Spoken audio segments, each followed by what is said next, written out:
right? You tell me life's objective? No, life is subjective. It's how you interpret it. The reality most people seem to forget is that the vast majority of your life is lived in one particular place, inside your own mind. Start looking at the shoulder. Now, what are the patterns that you're running that are causing you to run to your go-tos? What is the issues that you're avoiding, not because, they're boring, not because they're difficult, but because what's really going on underneath the surface is I'm scared shitless to look at it. Because I have a pattern that says if I do, it's going to trigger a fear I don't want to accept, I don't want to look at, and therefore I can't work through. Therefore, it's going to own me for the rest of my life. How many people are learning something today?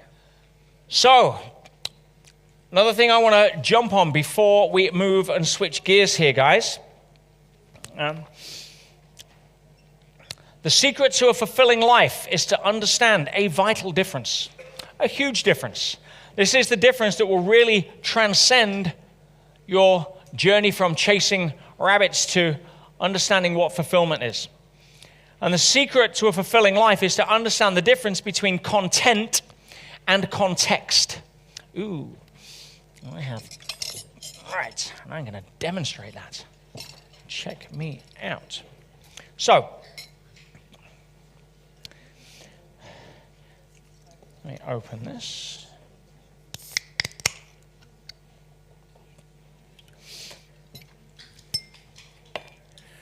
I want you to imagine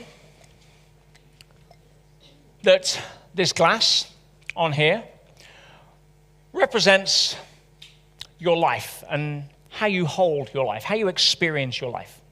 Now, inside the glass is the stuff of your life. Yep.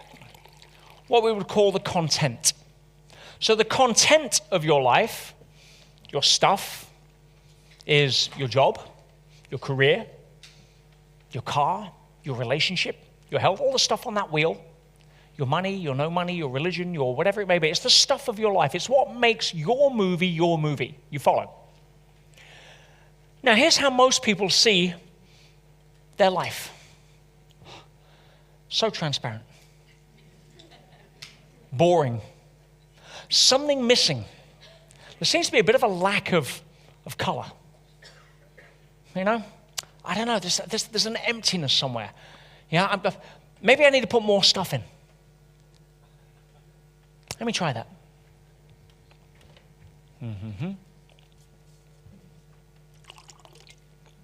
Oh, that sounded better for a moment. Let me have a look. It's different. It's the same. And then you go to a personal growth seminar and you finally understand why your life is so transparent. Because everybody else is blue. Blue is the color. How did I miss it for so long? The color of the ocean. It has depth. It's vibrant. Oh my goodness, of course, I need blue in my life. So what do? You get the spoon, which is around somewhere on here. I'm going to use it. If not, is it in there? No, there was a spoon. I thought, there we are. You see, I finally found the keys to life. And so I'm going to start stirring the stuff. I'm going to start mixing up the stuff in my life. I'm going to start wearing blue clothes. I'm going to start having blue friends, drive a blue car, get a blue job. And if you just imagine for a second that we have, by the magic of something else in my little box here, oh yes, they provide everything. Look at that, my goodness. Blue stuff is happening. Oh my God, it's blue. Blue. See, I told you blue was the way to go. And after a while, you kind of start feeling blue. It just didn't do anything. Maybe I get a better blue car, a new blue suit. Watch blue films. I don't know. Whatever it does. I thought blue was going to do it. Anyone ever had, some blue rabbits and thought, I just need to get more blue rabbits and then everyone will be happy? You see, we change the content. If you were happy with all of the stuff in your life right now, you wouldn't be here. Let's be honest. There is a driving desire to have some change in your life. And that's what's kept you on the personal growth journey for probably some of you many years. That's what means you keep getting your credit card out and saying, boom, I'll take that. That'll do it. I need to buy that course. Why? It's a blue course. And then what happens? It's not it, is it? Something else missing. And you go and you hear the latest guru. His name is Sadhguru Red. And he just enlightens you. And of course, how did you not see it before? I've been so blue. Red is where it's at. Red is the color of the heart. It's the color of love. It's the color of passion. It's the color of life. I am back in the game. So you tell all your blue friends to take a hike. You go trash your blue wardrobe. I ain't blue anymore. And you go start living the red life. You're at the red level in the hotel, guys. I'm telling you. This is it. This is where it happens. And the cycle repeats. How many people know what I'm talking about? See, we spend most of our life trying desperately to change the content, and it's never enough. But what if it didn't matter what color the actual stuff was? What if we were to change the color of the glass instead of go try to change everything else? Instantly, what color does the water appear to be? Blue. You see, if we spend our life trying to change content, we're going to chase rabbits forever. We're going to be wondering why we get to the top of Success Mountain and there's another valley on the horizon. There's another set of steps to climb. If we just learn how to change the context of life, how we hold life, how we look at something.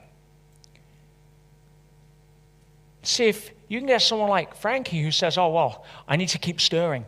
I need more audiences. I need better songs. I need to do this. I need a different microphone. I need a different venue. I need to keep going. Stir, stir, stir. Versus making one shift in how he holds himself as someone that was given a gift to entertain regardless of anyone's in the room. I don't need an audience. I am an audience. I give an audience to God. My gift is being able to show up with my heart and go sing my song. And by the way, if someone's listening, great. Someone isn't, I'm singing anyway. You see the difference? That's a whole different game. Yeah, I'm no good, so she left me. So what do? You say, oh, I try to be a better person. I go on dating. I stop attracting Miss Wrong. I start, blah, blah, blah. No. You shift the context. Oh, thank God they went, so they made room for somebody who's right. Because I know I'm worth it to someone. One path, a lifetime of trying to cover up insecurities and fix what they think is broken. Another, walk their truth so they don't have to compromise for somebody that doesn't resonate with their truth. Oh, I've got a cancer diagnosis. I need to stir the stuff. I need to get chemotherapy. I need to get radiotherapy. I need to cut it out. I need to do all this kind of stuff. Shift the context. What message is it trying to give you? What do you mean? It's trying to kill me? No. When was the last time you sat along the same side of the chessboard, instead of trying to beat it in a game that most people don't, you started saying, why are you here? What message you got? Well, the message I've been trying to get your attention with is you still haven't called your dad in 7 years since you had that argument, and now you're resentful. Or the message I've been trying to tell you is that since that time at school where you become Mr. Angry and you've been flooding your body with cortisol, trying to control everyone and making their lives miserable, maybe it's time to let go of that. Oh, context, content. You see the difference? You can make an incredible shift here in these 3 days if you stop focusing on the content. And be honest, how many people came here for a bit of content? Right? A bit more money, a bit more strategy, how to build a business, all that kind of stuff. I know you're out there. Right? How many people are starting to see the value in shifting context? Yeah. It's the game in town, guys. It can save you a lifetime of running in different directions. Now, it doesn't mean to say that invalidates going wrong. I'm not saying to Frankie, stop singing.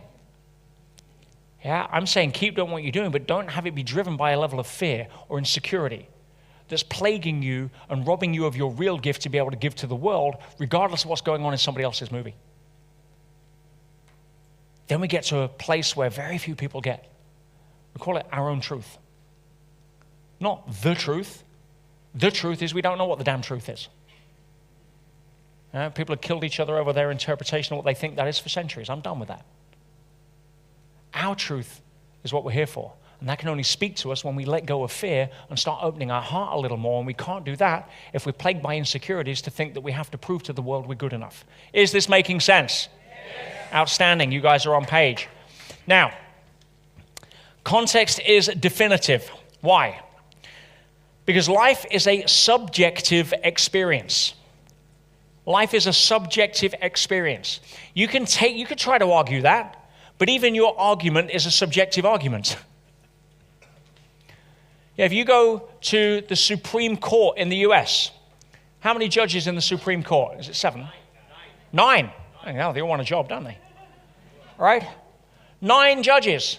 How many times in the Supreme Court is a decision unanimous with all 9? Rarely. Which means you have the highest court in the US, you have the highest level of judges, the law is written in black and white, and they still can't frickin' agree. Right? You tell me life's objective? No, life is subjective. It's how you interpret it. The reality most people seem to forget is that the vast majority of your life is lived in one particular place, inside your own mind. And if that's where you live, why wouldn't you want to make it a nice place to live? See, if you go home right now, you've got a nice home. You've actually spent money on decorating your home how you would like it, correct? You put thought into that. You put time and effort. And when you walk in, you don't say, oh, that freaking vase again. Freaking winds me up every time I look at that damn vase. No, what do? You throw out the vase and you buy one you like. You decorate your home how you want to feel when you walk in. Why don't you do that with your real home? Oh, no, I'm going to put a whole load of anxiety on the mantelpiece here. Yep, I'm going to put some dark thoughts over here. I'm going to put some judgment up here. And I'm going to sit back and you know something? Yeah, that'll do it. I'm miserable as hell. Right? It sounds silly when you frame it that way, but tell me how that is. Right? It's the way it is for most people. And you know what? I don't want to redecorate. I'm just going to distract myself. Prozac, please. Thank you very much. Yep, that'll do. Oh, now I don't feel as bad about my crappy decoration. Or you see people that work their ass off so hard, covering up insecurities, moving forward. My former business partner, I had a huge amount of respect for at the business level. Errol passed away 2 years ago. And I hate to say it, unsurprising. Guy had huge health issues, massively overweight, could hardly walk 200 yards. Yeah, multi-billionaire. Known Errol 15 years, never known him earn less than about $1 million a day. Right? Miserable, angry, unhappy. And I can see the pattern. The pattern was predictable. He grew up as a kid with dysfunctional parents. Hey, who didn't? But he got out to Newport Beach and he was a surfer and he lived in a shack. But as a kid in Newport Beach, he got put into the Newport Beach school. And everyone knows Newport Beach. It's not a poor area. So most of the kids in his class had Porsches and Audis in the parking lot when they were 17 years old. He had a surfboard and a shack on the beach. So what do you think happened to him? How much significance do you think he felt? Where he was serving as a waiter in the restaurants where they were ordering lobster. And they got to sit next to each other in class. You can understand the pattern, right? So how does he get his significance? Well, he found 2 ways to do it. One was to get so rich that he would never be in that position again. The other way was to be able to get physically strong and beat people up and win fights and become a black belt. He actually got 2 black belts, and his instructor stopped teaching him because he wanted to use it to be able to beat other people, not because he was just a nasty person, because how he expressed himself to restore significance was one way that he could finally feel good about himself. It's an adaptation, not who he is. And a lot of the time we forget, ladies and gentlemen, there is a huge difference between a person and a person's behavior. A lot of the time we judge the two to be the same, and they're not. There for the grace of God go I. So Errol himself mastered the art of business, but wasn't really a nice guy when it came to who you'd want to emulate. And as a result, got to the top of Success Mountain and became the richest man in the graveyard. Not a place I want to go, unfortunately. So the context around that is why are we doing what we're doing? What are we trying to really get here? What are the patterns that are running? How can we get rid of a lot of that BS, shift the context, and be able to have a life that we want now, and then we're free to go enjoy collecting toys along the way? But for Errol, all I could see him do was make enough money to buy enough decorations to make his prison look nicer. How many of us are doing the same? Some of you are chasing enough money to put more decorations in your prison. It's far easier to unlock the door and walk out. We're going to be doing a lot more on that this afternoon, I can promise you. Okay, we've been sitting too long. Everybody stand up for me for 1 second. I want you to reach up, up, up, up, up, up, up. There we are. Plug the fingers into the sky. See if you can get on your toes, see how your balance is. There we go. Oh, a little few inches taller here. Excellent. Back on our feet. Lean over to one side. Give me a stretch. Go, oh. The side. Go, yay. Oh, cool. You can do better than that. Right. Reach forward. Touch the toes if you can. Nice and gently. Some of you, that's not going to happen.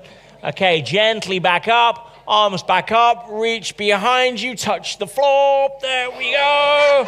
Okay, shake it out, shake it out, shake it out. Arms out like a zombie. Turn to your left.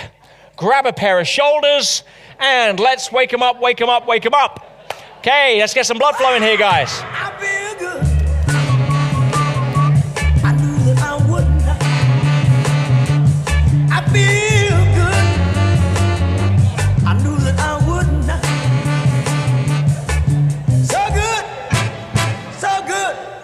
I got you. Oh, come on, really wake him up. I feel nice. Okay, switch. Pay them back, pay them back. Nice. Like sugar and spice. So nice, so nice. I got you. Alrighty, give him a thank you high five.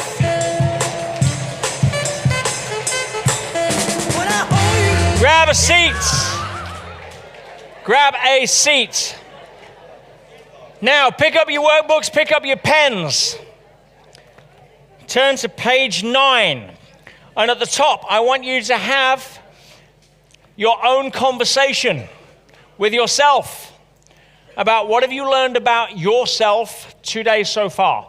What's one insight or two insights or a major insight that you've learned about you based on what we've covered so far this morning? See what we got.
Okay, pens down, pens down.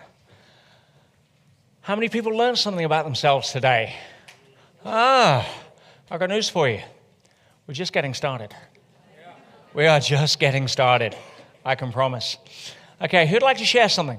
Something learned today? Yes, down at the front table here. What's your name? Where are you from? It's working. My name is Christian. I'm from Brazil. Christian from Brazil, ladies and gentlemen. And Christian, what did you learn? Not about business, not about strategies, not about cash flow. What did you learn about you today? That I'm on the path, ongoing path of self-discovery and acceptance of who I am, really, down to the core. And I'm starting to attract situations that I can express my full potential because I've been drifting through life with the brakes on, not accepting, rejecting, denying who I really am. Not anymore. I'm in a discovery process, and the acceptance stage, not state, stage. And stop attracting situations that I cannot fulfill my potential because it's not wanted. That's okay. Moving on. That's it. Awesome. Give him a hand. Thank you. And what I love about that language pattern at the end, yeah? Stop attracting situations. Okay? We all realize that where we are right now in Earth School, we're getting the exact lesson that we need. And if we don't pass the exam to move to the next level, we have to resit the exam. How many people feel they've been at the same exam for a while? It's not going to be mastered by trying to memorize the right answer. It's going to be memorized by showing up and demonstrating you are the answer. And that's where we're heading today. Beautiful. Somebody else? Yes, down here. What did you learn about yourself? Or who are you? Where are you from? How you doing, everybody? I'm Matthew from Toronto, Canada. Matthew from Toronto, Canada, All right, ladies and guys. gentlemen. All right, guys. So I wonder if maybe everyone's sharing a similar pattern to this with my financial block. And I feel like there's a hidden reason as to why I ignore my finances so much. And it's rooted in me not valuing myself at a high enough level. And there's this loop that I'm running, this pattern of identifying my self-worth with my net worth. And because I don't have a high enough focus or a high enough achievement of my finances, I don't feel valuable. And it's like I'm running this pattern, and I know that I've been running this pattern for a long time. And it's fueling itself. And I know that I need to let go of that, to separate the two.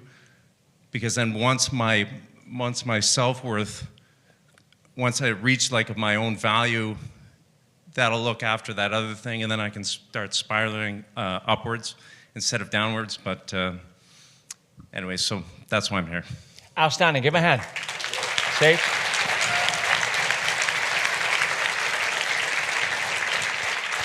See, now I'm starting to hear what I want to hear. See, no longer is it something nebulous. No longer is it some sort of vague distraction that we think we can paper over the cracks of a fault line with. Now you've got a target. You know what the issue is. The issue is I'm running a pattern that blocks me financially because of my self-worth is linked to my net worth. My net worth is down, therefore my self-worth is down. And the more my self-worth is down, the less value I can give to the world because don't value myself. Therefore, the less money I'm able to create as a result of that. And now I'm on a cycle. Wow. The fact that most people will go to their grave not even understanding that, but chasing some next shiny object is hugely powerful. Hugely powerful. Now we can start to work on where the issue is. Now we're treating the shoulder, not the knee. And we've got some pretty good prescriptions for that coming up. Again, give me a hand. Thank you. One more. One more. Yes, out the back. Tell them who you are, where you're from. Good morning. My name's Scott. I'm from Wales in the UK. Woohoo!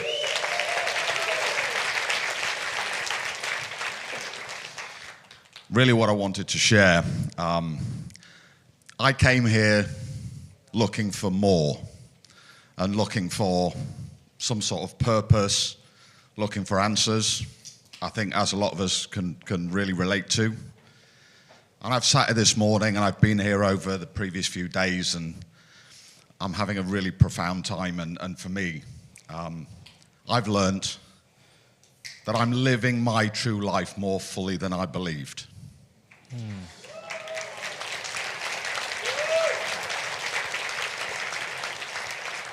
And I think from that is really keep focusing on being me and continuing to grow through experience. And as Peter always says, ask better questions.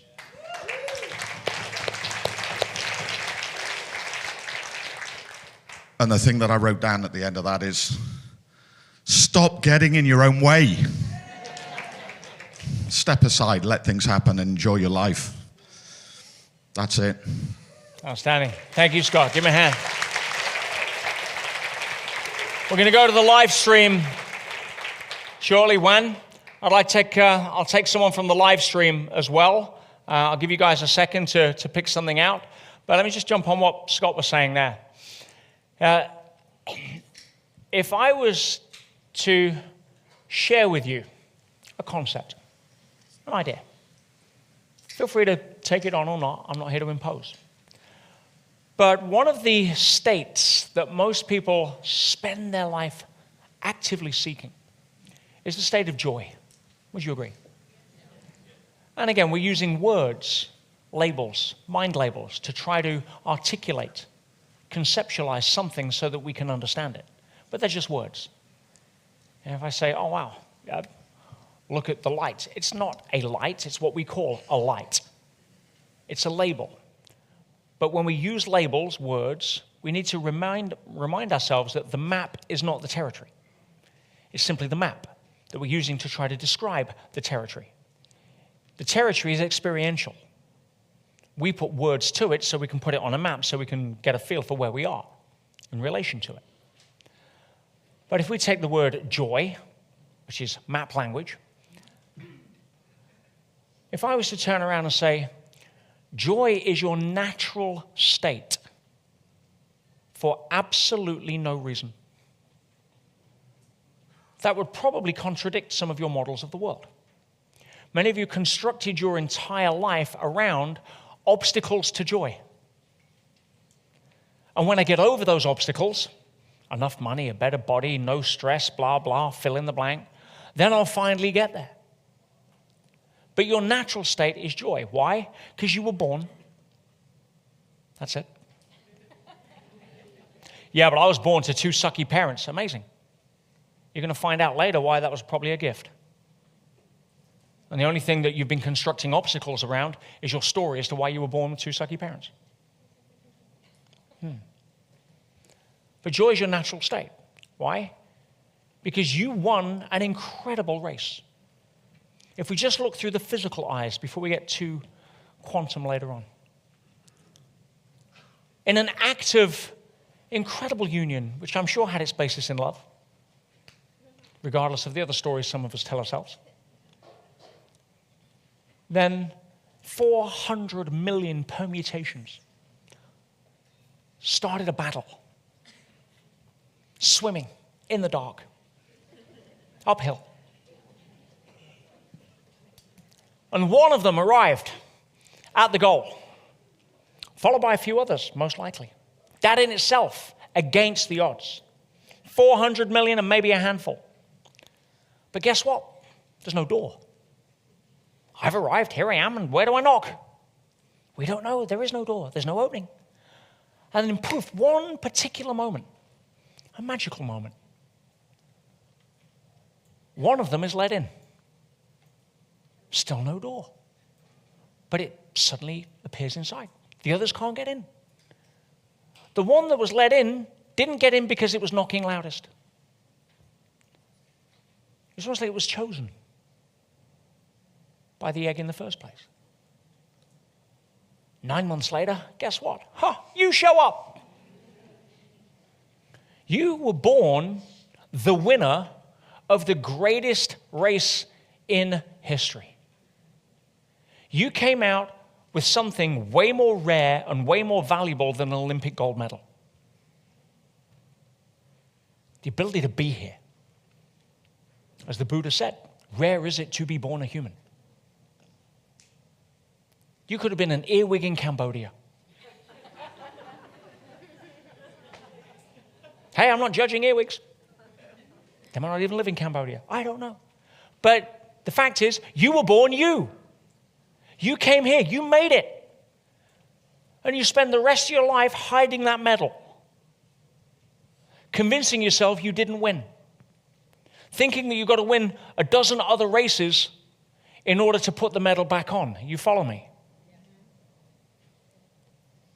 When you start to realize that there is nothing left to prove. There's nothing left to conquer. There is no reason to defend. You're here to experience your life in all of its varieties, all of its emotions, from grief to sadness to joy. And where do you land? Not where do you visit? We're going to visit every emotion. It's part of the human experience. I didn't want to be happy at my mother's funeral. But I don't want to live in grief. Some of you have been living too long in the wrong neighborhood. It's time to be able to shift and say, well, hang on, whoa. What did I do with that medal? Now, yeah, it may be a bit dusty. Could do with a wipe down. But essentially what you're here for this weekend is to put that medal back on and walk as if you are the winner, which you were born with and born as on that magical day. Just what if that was a concept you could be okay with? Joy is your natural state for no reason whatsoever, other than the fact, Scott, that you were born. Now you can live your best life. You suddenly realize, hang on a freaking minute. My life's actually pretty good. Why? Because I'm here. We're going to do an exercise this afternoon that's really going to bring that home, by the way. But coming at it from that place, how many people can start to see how they may have just put a magnifying glass over their issues? Right? It's like, oh, well, I've actually been making them bigger than they really are. Right? I've actually been saying, you know something? My life's not that bad. Of course it's not that bad. You're here. You get to star in an amazing movie. The movie of your life. Now, I know that you star in your movie because you're the only one in every scene. Anyone not in any scene of their movie? Okay, that's settled. So what do you do with the gift that you've got? Oh, we're going to be finding that out later as well. Do we have somebody on live stream that wants to share? We got anything, Juan? What have they learned? We do. We have Pauline, and Pauline's been creating patterns of closing to life to protect herself. She's now regained a sense of balance under pressure, but she knows she's been chasing strategies to stay closed off. We've got Catherine West. Catherine's been conflict avoidant, but that was fear-based. It hasn't served her. And she now knows that she can be proactive and set boundaries that build rather than destroy. And she knows she's enough. Outstanding. And Catherine, and here's the start of the journey. And it's the start of the journey that's important, because without the start, there's no journey. She knows she's enough. I would probably put in that she understands she's enough. A lot of you, these are still level 1 awarenesses. Our job over the next 3 days is to take that to a level 2 and ultimately level 3 awareness, because then it's done. You follow? So yeah, don't make the mistake that just because you understand what I'm saying that it's going to create lasting change. But it's the starting point, and I'm not going to leave you high and dry, I promise. Okay? Outstanding.